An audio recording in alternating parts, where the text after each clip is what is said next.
नमस्कार दोस्तों, आज मैं आप लोगों के लिए एक नॉलेजेबल आध्यात्मिक वीडियो लाया हूँ। यह वीडियो बहुत ही नॉलेजेबल रहने वाला है। इस वीडियो को देखकर आपके सोचने का तरीका बदल जाएगा। दोस्तों, वीडियो को अंत तक जरूर देखिएगा। तो आइए शुरू करते हैं एक विचारणीय सफ़र। दोस्तों, सच्चे आध्यात्मिक गुरु और सद्गुरु कहते हैं कि मानव जाति एक ही है। हम सभी लोगों के लिए मैन या आदमी ही लिखते हैं। फिर बहुत से जाति और धर्म कहाँ हुए? हमारे विचार से तो समस्त मनुष्य जाति का एक ही धर्म है। चोरी करने, झूठ बोलने या छल कपट करने के लिए किसी भी महापुरुष ने नहीं कहा, और न ही ऐसा करने के लिए कोई धर्म इजाज़त देता है। फिर अलग अलग धर्म कहाँ हुए? धर्म तो एक ही है, अलग अलग नहीं। ये जो अलग अलग धर्म दिखाई देते हैं, ये तो सभी टहनी हैं, पत्ते हैं। इन सब की जड़ तो एक ही है। धर्म के सार तत्व को न जानकर, अर्थात उसके मूल स्रोत को न पहचानकर, लोगों ने अपनी अज्ञानता और स्वार्थ के कारण अनेक धर्म और जातियां बनाई हुई हैं। हमारे विचार से तो परमात्मा को याद करना धर्म और उसे भूल जाना ही अधर्म या पाप है। धर्म का मूल तत्व चेतन सत्ता है, जो कण कण में समाई हुई है और घट घट में व्याप्त है। उस सत्ता को जिसे ईश्वर, अल्लाह, गॉड, वायुगुरु एवं अनेक भाषाओं में भिन्न भिन्न नामों से संबोधित किया जाता है, उसका साक्षात्कार एवं उससे एकीकरण ही धर्म का सार तत्व है। जैसे विज्ञान मैटर का अध्ययन है, वैसे ही धर्म चेतन का अध्ययन है। जैसे भिन्न भिन्न लोग और देशों के लिए विज्ञान अलग नहीं है, विज्ञान के नियम सार्वभौमिक हैं, ऐसे ही धर्म का सार तत्व सार्वभौमिक है। मानव मात्र के लिए एक है, वह भिन्न भिन्न व्यक्तियों के लिए भिन्न भिन्न नहीं हो सकता।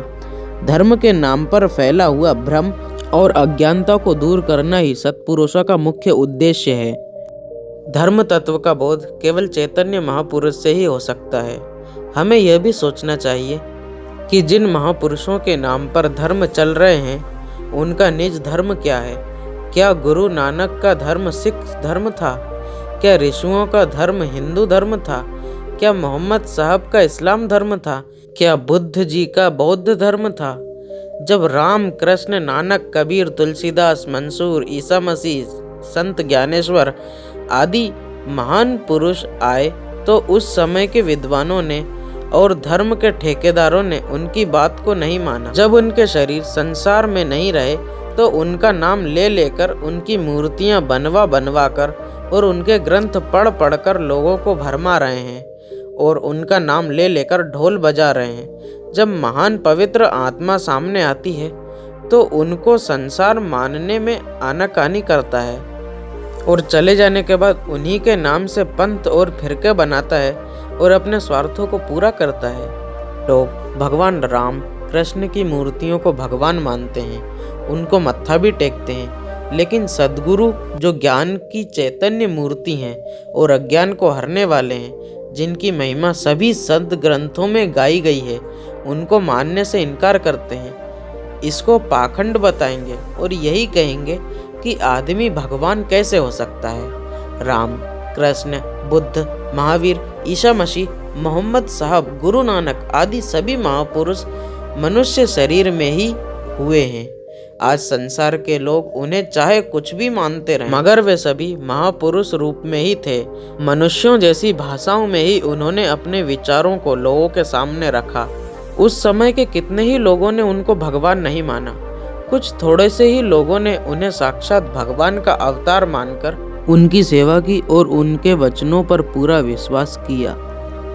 उन्हें आत्म लाभ भी हुआ, लेकिन आज जब वे चले गए, तो न ही उनकी मूर्तियों से हम ज्ञान पूछ सकते हैं, और न वे हमें समझा ही सकते हैं, न उनके लिखे हुए ग्रंथों को पढ़कर ज्ञान की रमज को समझ ही सकते हैं, या उस ज्ञान को जान सकते हैं जिसका उन्होंने जीवन काल में अपने शिष्यों को प्रत्यक्ष बोध कराया। इसीलिए सभी सद्ग्रंथों और महान पुरुषों ने मनुष्य शरीर की महिमा गाई है। इसे रामायण में देव दुर्लभ, साधन का धाम और मोक्ष के लिए एकमात्र द्वार बताया है। गुरु नानक देव जी कहते हैं, भई परापत मानुष देहरिया, गोविंद मिलन की यही तेरी बरिया, अबरी काज तेरे किते न काम, मिलू साधु संगत भजू केवल नाम। मुसलमान लोग इसे असरफउल मुल्कात कहते हैं, अंग्रेज लोग इसे क्राउन ऑफ क्रिएशन कहते हैं। आज इंसान धर्म के नाम पर लड़ाई करते हैं। आखिर उन महापुरुषों एवं ईश्वर को मानने से संसार को क्या लाभ हुआ, जबकि मानव के खून का प्यासा बना हुआ है। ऐसी गति तो कुत्ते में ही पाई जाती है। एक गली का कुत्ता दूसरे मोहल्ले के कुत्ते को अपने यहाँ नहीं आने देता। आज के मानव में ठीक ऐसी ही प्रवृत्ति देखने में आती है।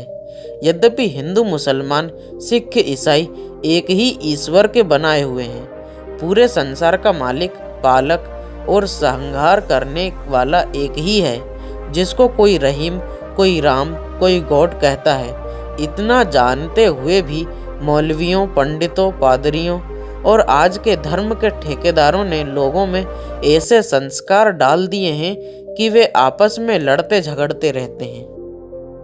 हिंदू कहे मोहे राम प्यारा, तुरक कहे रहमाना, आपस में दो लड़ी मरे, मरम काहू न जाना। मतलब हिंदू उस परम सत्ता को राम कहते हैं, मुस्लिम लोग उसे रहमाना कहते हैं, अल्लाह कहते हैं। इसी चक्कर में दोनों लड़ मरते हैं कि मेरा अल्लाह बड़ा है, मेरा राम बड़ा है। बल्कि जानते सभी हैं कि सबका मालिक एक है, लेकिन उस मर्म को कोई नहीं जानता। उस मर्म को जनाने वाले, मतलब समझाने वाले समय के सच्चे सद्गुरु होते हैं। हिंदू चोटी रखना धर्म और मुसलमान लोग चोटी काटना धर्म समझते हैं। हिंदू जनेऊ धारण करना धर्म समझते हैं तो मुसलमान लोग जनेऊ पहनना पाप समझते हैं। बहुत से हिंदू मूर्ति पूजा के पक्ष में हैं तो मुसलमान लोग मूर्ति पूजा के विरोधी हैं। इसी धर्म वेदी पर अब तक लाखों करोड़ों लोग कट चुके हैं और अभी भी कट ही रहे हैं। पाकिस्तान और हिंदुस्तान इसी धर्म का नतीजा है। क्या यही धर्म है?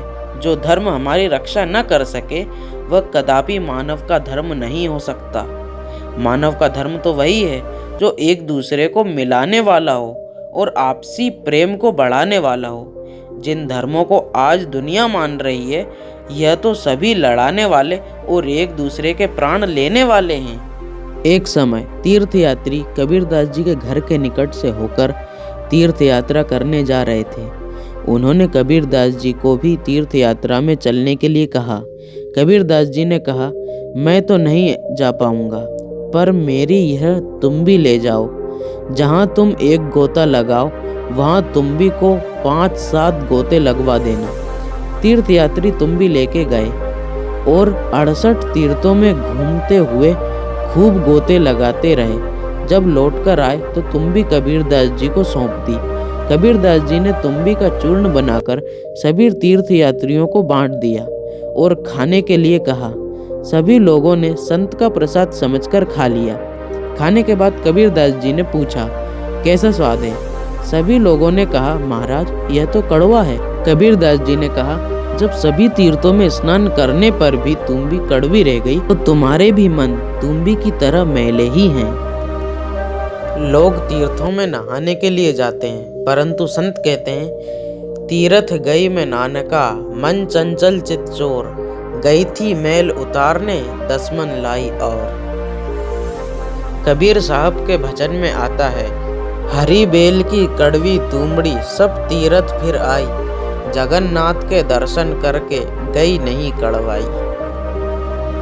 दोस्तों, मुझे लगता है कि अब आपके मन में कट्टरता हटकर एकता आ गई हो। अब आप कट्टरता पर ध्यान न देकर मानवता पर ध्यान दोगे।